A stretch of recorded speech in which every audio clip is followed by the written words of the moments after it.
තවත් කෙනෙක් දන් දෙද්දී අනුමෝදන් වෙනවා නම් ඒ පින වෙනවා යාට. ඒ පින වෙනවා යාට. සුවංගරිසය වන්දනාවක්, බෝධි වන්දනාවක් දැක්කොත් සරසලා අනේ සාදු කියලා අනුමෝදන් වෙනවා.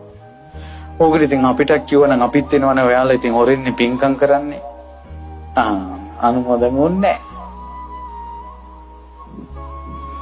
ඒ නිසා මේ අනුමෝදන් නොවෙනවා කියන එක මිනිස්සයාට හරි සාපයක්. අනුමෝදන් වෙන්න තවත් කෙනෙක් යහපත් දෙයක් කරනකොට ඒ පින තමාට එනවා. ස්වාමියා පින් කරනකොට බිරිඳ අනුමෝදන් වෙන්න. බිරිඳ පින් කරනකොට ස්වාමියා අනුමෝදන් වෙන්න. මතක තියාගන්න යශෝදරා උත්තමාවිය බිහි වුණේ අනුමෝදන් වීම තුලින්. මෑ සසරේ කවදාවත් එක දරුවෙක්වත් දන් දීලා නැහැ. මෑ සසරේ කවදාවත් වෙන ස්වාමියෙක් ළඟට ගිහිල්ලා නැහැ. දන් දුන්නේ මහ බෝධිසත්වයෝ. දන් දුන්නේ මහ බෝධිසත්වයෝ. මෑ අනුමෝදන් වුණා. අනුමෝදන් වුණා.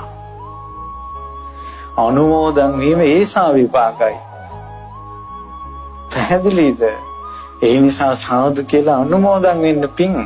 මේ මලින් සරසලා තියෙනකොට, මේ ලස්සනට මණ්ඩප හදලා තියෙනකොට, මේ සෑයවල් හදලා තියෙනකොට දෙයියනේ අනුමෝදන් වෙන්න මේවා සාදු කියලා. ඒ පින ඔබට එනවා.